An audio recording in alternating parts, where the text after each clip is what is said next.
और अब इस वक्त मैं आपको बड़ी खबर बताने जा रही हूं। आज रात 8 बजे प्रधानमंत्री नरेंद्र मोदी का देश के नाम संबोधन होने जा रहा है। इस वक्त की बड़ी खबर मैं आपको बता दूं, अभी अभी ये जानकारी सामने आ रही है। प्रधानमंत्री नरेंद्र मोदी देश को संबोधित करेंगे।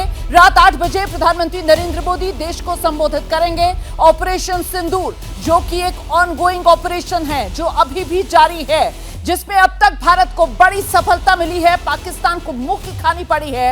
इन स्थितियों के मद्देनजर प्रधानमंत्री नरेंद्र मोदी का रात 8 बजे देश के नाम ये संदेश, सीधे आपको लेकर चलते हैं। हमारे साथ हमारी सहयोगी मेघा इस वक्त तैयार हैं और डिटेल्स के साथ। जरा मेघा से ही जानते हैं, मेघा क्या जानकारियां मिल रही हैं?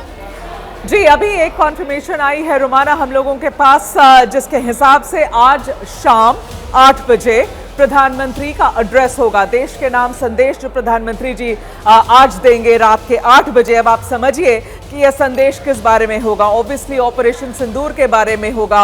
ऑब्वियसली ये जो हो रहा है भारत और पाकिस्तान के बीच में, उसके बारे में होगा। याद रखिए रुमाना, हमने प्रधानमंत्री जी से ऑपरेशन सिंदूर जब से शुरू हुआ है तब से अभी तक किसी भी तरीके से कोई भी औपचारिक बयान प्रधानमंत्री जी के तरफ से नहीं आया है। सरकार के तरफ से आ रहा है, डीजीएमओ के तरफ से आ रहा है, डिफेंस के तरफ से आ रहा है, फॉरेन सेक्रेटरी के तरफ से आ रहा है, लेकिन प्रधानमंत्री जी ने अभी तक कुछ नहीं कहा था। उन्होंने सिर्फ और सिर्फ एक ही समय यह बात कही थी। वो कब कही थी? जब पहलगाम में आतंकी हमले हुए थे, तब प्रधानमंत्री जी ने 2 बार यह कहा था कि इसका बदला जब होगा तो आपके कल्पना के परे होगा। और यह भी कहा था आगे जाकर कि तैयार रहना चाहिए उन आतंकियों को, क्योंकि अब समय आ गया है उनको जमीन में, मिट्टी में मिला देने का। तो ये सारे शब्द थे प्रधानमंत्री जी के। लेकिन ये कब बोला था उन्होंने? पहलगाम आतंकी के हमले के 1 दिन और फिर 2 दिन बाद। बस उसके बाद प्रधानमंत्री जी से आपने कुछ नहीं सुना। पिछले 5 दिनों में जो हुआ है, 7 तारीख, 6 और 7 की रात में जो शुरू हुआ है, तब से लेके आज तक रुमाना हमने प्रधानमंत्री जी से औपचारिक तरीके से नहीं सुनी। आज 12 मई की तारीख है, कम से कम 5 दिन हो गए। इन 5 दिनों में कितना कुछ देखा हमने रुमाना। हमने देखा कि भारत ने एयर स्ट्राइक्स किया पाकिस्तान के टेरा कैंप्स के ऊपर। हमने फिर देखा कि पाकिस्तान ने रिटेलिएशन करने की कोशिश करी, ड्रोन्स भेजे, छोटे छोटे मिसाइल्स भेजे। एक दिन भारत चुप रहा, दूसरे दिन फिर पाकिस्तान ने ये किया।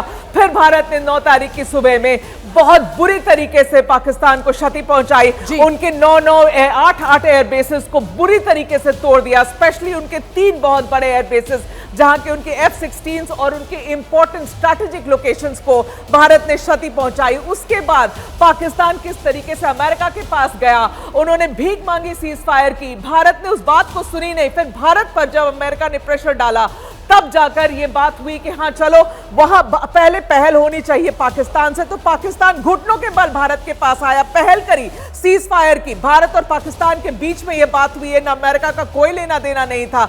आया पाकिस्तान भारत के पास, और तब जब मिन्नत की गई है तब भारत माना कि हाँ सीज फायर को तैयार हो जाएंगे। तो बहुत सारी घटनाएं हो गई है ना। पर 5 दिन में आप जिस बात का जिक्र कर रही है, देखिए बहुत कुछ